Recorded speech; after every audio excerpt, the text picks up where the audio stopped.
नमस्कार, स्वागत है आप सबका। मैं पुनीत पाठक। मध्य प्रदेश की दिन भर की बड़ी खबरें विस्तार से देखते हैं।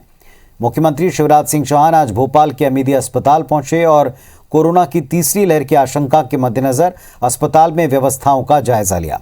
साथ ही अस्पताल की नई बिल्डिंग का निरीक्षण भी किया। से लेकर नई बिल्डिंग के बिस्तरों, आईसीयू, एचडी वार्ड का जायजा लिया। इस दौरान सीएम शिवराज ने मेडिकल स्टाफ, पैरामेडिकल स्टाफ को संबोधित करते हुए कहा कि हमारा कर्तव्य हमें एक बार फिर बुला रहा है, हमें तीसरी लहर से निपटने के लिए तैयार रहना है।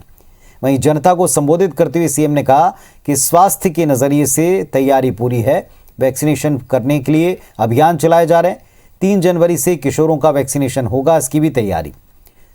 सबसे जरूरी है लोगों को सतर्क रहना। हमारे oxygen bed, isolation bed, ICU, HDU beds, उनके साथ जितने उपकरण आवश्यक है, चाहे वो वेंटिलेटर हो, ऑक्सीजन हो, पैरामीटर चेक करने की बाकी जो व्यवस्थाएं हैं, मॉनिटर करने की, वो सब चाक चौबंद रहनी चाहिए है कि ये व्यवस्थाएं भी ठीक रहे। वैक्सीनेशन भी हम युद्ध स्तर पर 15 से लेकर 18 साल के बच्चों का भी युद्ध स्तर पर कर लें। पंचायत चुनाव को लेकर कमलनाथ सरकार में हुए परिसीमन को समाप्त कर दिया गया और इसके लिए नया अध्यादेश लागू हो चुका है। इसकी अधिसूचना पंचायत एवं ग्रामीण विकास विभाग ने जारी की। अब जिला पंचायत से लेकर ग्राम पंचायत तक नए सिरे से परिसीमन होगा। इस पर सियासत शुरू हो गई। बीजेपी ने सरकार के इस फैसले का स्वागत किया तो सीएम शिवराज सिंह चौहान को बधाई दी गई। इधर कांग्रेस नेता जेपी धनोपिया ने आपत्ति जताते हुए कहा कि पंचायत एवं नगरीय चुनाव के संबंध में नियम है कि हर 5 साल में चुनाव के पहले परिसीमन और आरक्षण करवाया जाएगा। साल 2022 में चुनाव कराने के संबंध में 4 दिन बाद फिर अध्यादेश जारी करने की क्या जरूरत थी। सरकार को ओबीसी के 27% आरक्षण को लेकर विचार करना चाहिए।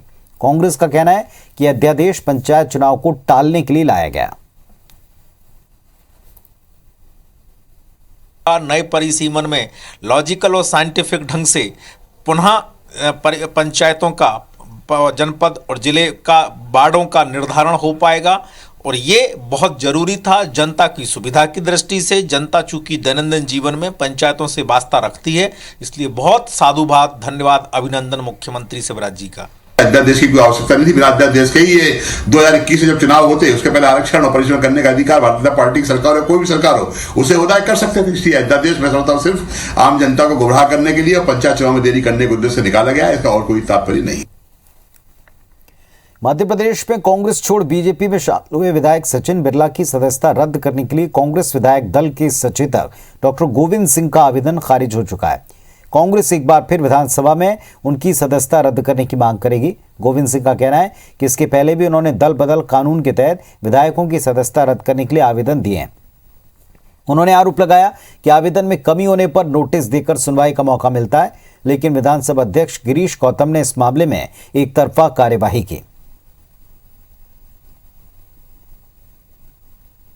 एफिडेविट सत्यापित नहीं है, त्रुटि निकालकर हमारा आवेदन निरस्त किया है। सचिन बिरला के विरुद्ध विधानसभा की सदस्यता भारतीय जनता पार्टी में शामिल होने और कांग्रेस को के दल छोड़ने का दोबारा आवेदन दूंगा और कानूनी अगर जरूरत पड़ी तो न्यायालय में भी जाऊंगा। मध्य प्रदेश में बीजेपी के कद्दावर नेताओं में शुमार ज्योतिरादित्य सिंधिया अपने समर्थकों को मंडल में नियुक्तियां तो दिलवा चुके हैं, लेकिन आज तक उनके समर्थक ये नहीं समझ पाए कि उन्हें उस विभाग में करना क्या है। और इनमें से सबसे नाम जो भरकर सामने आया वो इमरती देवी का है। इन्हें लघु उद्योग विकास निगम का अध्यक्ष बनाया गया। केंद्रीय मंत्री प्रहलाद पटेल ने भी उनकी अशिक्षित होने पर मोहर लगाते हुए तंज कसा है। कांग्रेस इमरती देवी पर अब निशाना साध रही।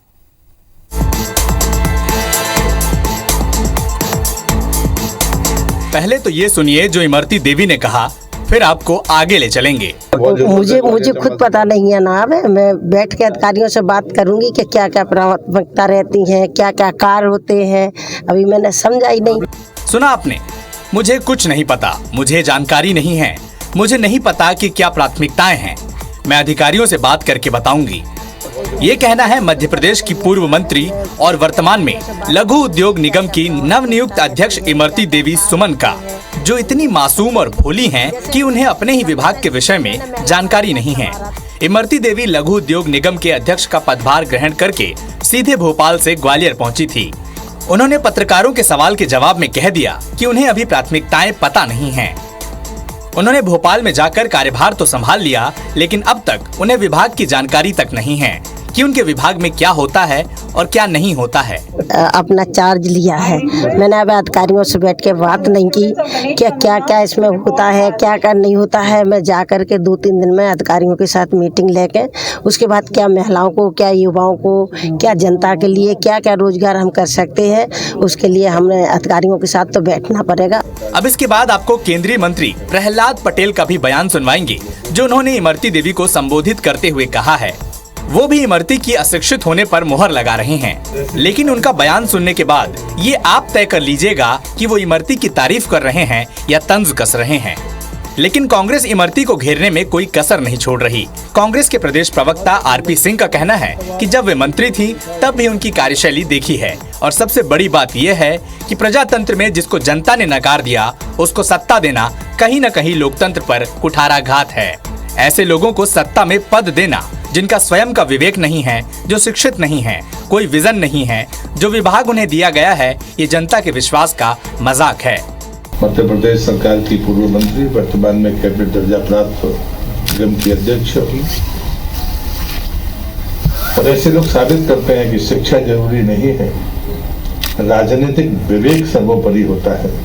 आदरणीय श्रीमती इमरती देवी जी, ऐसे लोगों को सत्ता में पद देना जो स्वयं, जिनके पास स्वयं का विवेक नहीं है, जो शिक्षित दीक्षित नहीं है, जिनके पास विजन नहीं है, जिस विभाग को दिया जा रहा है उसके बारे में अध्ययन नहीं है। चलिए मान लेते हैं कि अध्ययन नहीं, विभाग का कोई विभाग नया है, लेकिन प्राथमिकता हर नेता को, हर लीडर को प्राथमिकता तो स्पष्ट होती है कि उसे क्या करना है। इमरती देवी जब कांग्रेस की कमलनाथ सरकार में थी तब भी चर्चाओं में थी, जब उन्होंने 15 अगस्त पर सीएम के संदेश को बीच में छोड़कर कलेक्टर को पढ़ने का आदेश दे दिया था। लेकिन उन्हें सिंधिया की कट्टर समर्थक होने का फायदा मिलना ही था।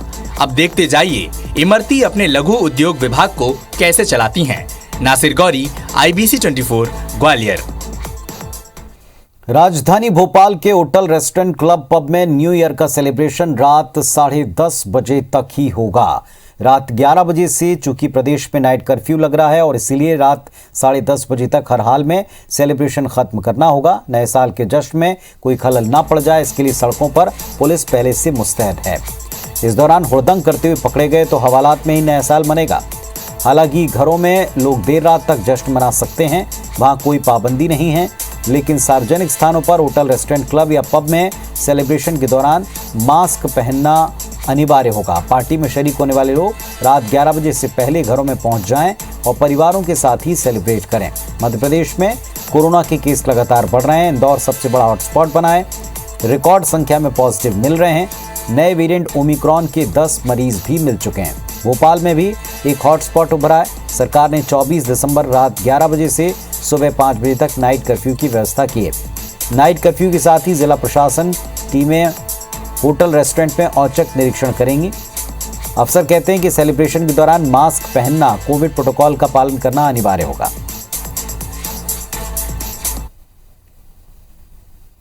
11 बजे के बाद कर्फ्यू रहेगा, नाइट कर्फ्यू रहेगा और उसी के अनुसार सभी आयोजन व कार्यक्रम रेगुलेट किए जाएंगे। तो शराब पी करके जो गाड़ी चलाने को रोकने के लिए ब्रेथ एनालाइजर्स तो रहेंगे ही, और इसके अतिरिक्त बैरिकेडिंग और फिक्स पॉइंट्स भी लगाए जा रहे हैं। हमारी जो टीम्स हैं वो पूरी तरह से तैनात हैं।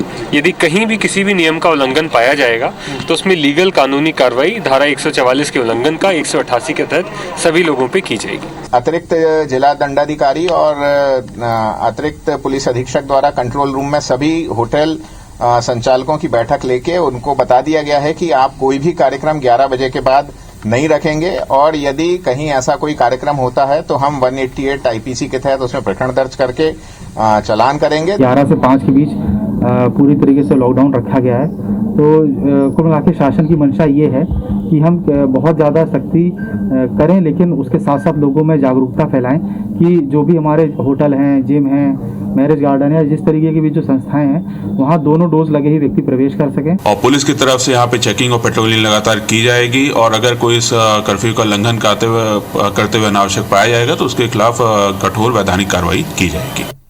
छतरपुर के जिला अस्पताल में आज अजब सा नजारा दिखा जब ऑपरेशन थिएटर में ही डॉक्टर और स्वास्थ्य कर्मियों ने ढोल नगाड़े के साथ जमकर पार्टी बनाई। में मरीजों के ऑपरेशन होते हैं, लेकिन यहां पर आज एक रिटायर्ड डॉक्टर की विदाई पार्टी मनाई जा रही है। इस दौरान मानवता को ताक पर रखते हुए ऑपरेशन कराने आए मरीजों के ऑपरेशन तक नहीं किए गए। मरीजों के परिजन बेहद परेशान रहे। उन्होंने बताया कि उन्हें ऑपरेशन के लिए ओटी में भेजा गया था, जहां पर देखा तो पार्टी चल रही थी, ढोल नगाड़े बज रहे थे। वो मरीज को लेकर घंटों बाहर खड़े रहे, लेकिन डॉक्टर और स्वास्थ्य कर्मियों का दिल नहीं पसीजा। वो अपने ढोल नगाड़ों के साथ पार्टी में ही व्यस्त रहे।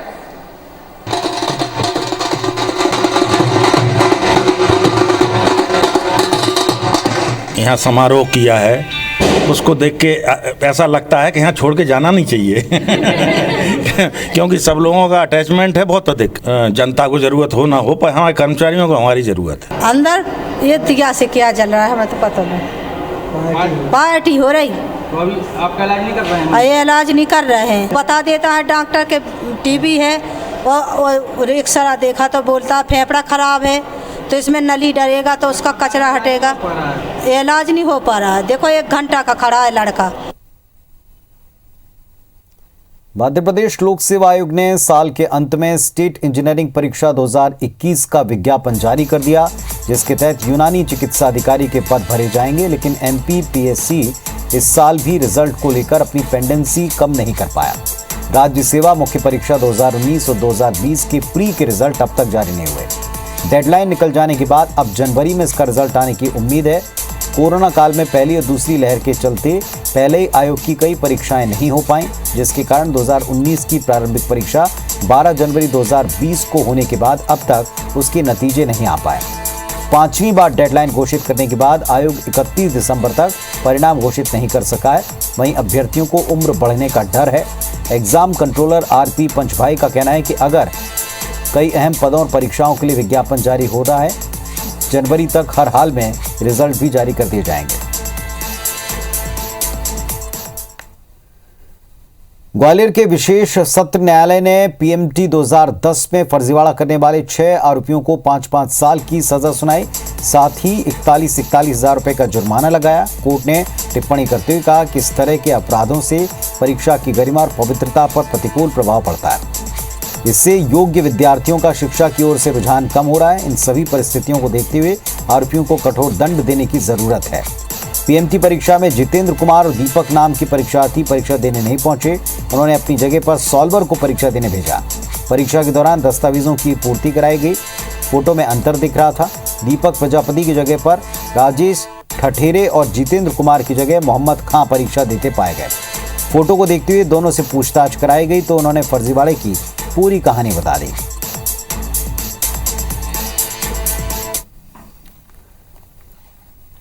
शादी के लिए दबाव देने पर लड़के ने लड़की की हत्या की साजिश रच डाली। उत्तर प्रदेश के बांदा के रहने वाले नंदू की दोस्ती छत्तीसगढ़ के बालोद की रहने वाली लड़की से हो गई। दोस्ती प्यार में बदली और बात शादी तक जा पहुंची, लेकिन लड़के को शादी मंजूर नहीं थी। लड़की ने जब शादी के लिए लड़के पर दबाव बनाया तो लड़के ने हत्या की साजिश रच डाली। पहले लड़की को भगाकर ले आया और फिर अपने दोस्त की मदद से सतना के मझगमा इलाके के जंगल में उसे मारकर फेंक दिया। हत्या के बाद दोनों आरोपी अपने अपने गांव बांदा चले गए, जिसके बाद पुलिस ने तफ्तीश शुरू की और दोनों आरोपियों को गिरफ्तार कर जेल भेजा। प्रमुख आरोपी है वो महिला से फेसबुक के जरिए संपर्क में आया था और बाद में जब महिला ने शादी के लिए दबाव बनाना शुरू किया तो योजनाबद्ध तरीके से महिला को स्कूटी से लेके छत्तीसगढ़ के बालोद डिस्ट्रिक्ट से सतना डिस्ट्रिक्ट पहुंचा और यहाँ जंगल में ले जाके उसकी गला दबा के हत्या कर दी गई अपने सहयोगी के साथ से। घटना के दोनों आरोपियों को गिरफ्तार कर लिया गया है। टीकमगढ़ में अव्यवस्था से परेशान लोगों ने आरटीओ कार्यालय का बहिष्कार किया, ताला जड़ दिया, कलेक्टर से मामले की शिकायत की। लोगों का आरोप है कि आरटीओ अधिकारी हमेशा दफ्तर से बाहर रहते हैं, जिससे लर्निंग लाइसेंस, पक्के लाइसेंस समेत सभी कामों के लिए महीनों चक्कर लगाना पड़ता है। यही नहीं, आरटीओ दलालों के जरिए काम करते हैं। छोटे छोटे कामों के लिए हजारों रुपए की रिश्वत मांगी जाती। लोगों का कहना है कि दफ्तर में स्टाफ के तौर पर केवल एक टाइम टेबल मौजूद है। इसे जिला परिवहन अधिकारी ने नियम विरुद्ध तरीके से बाबू का पदभार सौंप रखा है। उनका कोई समय निर्धारित नहीं रहता, क्योंकि अभी तो चुनाव ही का काफी वो हो गया था, तो उसकी वजह से भी नेवाड़ी मामले कितने पेंडिंग है लाइसेंस वगैरह की? अब अभी के होंगे, अगर ज़्यादा से ज़्यादा होंगे तो 200-250। कभी यहाँ 4-5 महीनों में आए नहीं है। उनका एक एजेंट है, उसी के माध्यम से वो मिलते हैं, मतलब वो एजेंट ही मिलता है। जहाँ लाइसेंस में 600 रुपये रिश्वत लगती थी, अब वो कह रहे हैं मुझे 1200 रुपये चाहिए। मध्य प्रदेश में शहरों के बेहतर विकास के लिए लगभग 33 शहरों के मास्टर प्लान तैयार किए गए, लेकिन मास्टर प्लान में टीएनसीपी एक्ट का उल्लंघन किया जा रहा है। दरअसल मध्य प्रदेश नगर और ग्राम निवेश अधिनियम 1973 के मुताबिक किसी भी शहर के मास्टर प्लान से पहले रीजनल प्लान तैयार करने का प्रावधान है। इसके बाद मास्टर प्लान और फिर जोनल प्लान तैयार किया जाता है। लेकिन टीएनसीपी संचालनालय और नगरीय विकास एवं आवास विभाग ने एक्ट की अनदेखी कर शहरों के मास्टर प्लान बना दिए। अर्बन प्लानर्स ने मामले पर आपत्ति दर्ज कराई, जिसमें बताया कि बिना रीजनल प्लान के मास्टर प्लान बनाने से विकास बेतरतीब तरीके से होगा।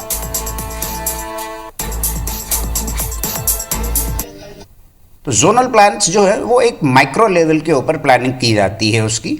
रीजनल प्लान बड़ा हो गया, उसके बाद मास्टर प्लान लेकर आ गए और फिर माइक्रो लेवल के ऊपर आप छोटा प्लान लेकर आ गए, तो वो ज़्यादा बेहतर और ज़्यादा कारगर साबित होता है। ये हमारा प्रदेश का दुर्भाग्य है कि 99 में हमारे पास रीजनल प्लान के लिए हमने क्षेत्रों को निर्धारित किया, लेकिन आज तक कभी उस पर ज़्यादा काम धरातल पे नहीं दिखा। तो हमें पहले रीजनल प्लान, साथ में मास्टर प्लान और मास्टर प्लान के साथ में लोकल एरिया डेवलपमेंट प्लान, जैसे जोनल प्लान कहते हैं, वो एक सूक्ष्म जो प्लान है वो भी बनाया जा सकता है। तो इस बुलेटिन में फिलहाल इतना ही। नमस्कार।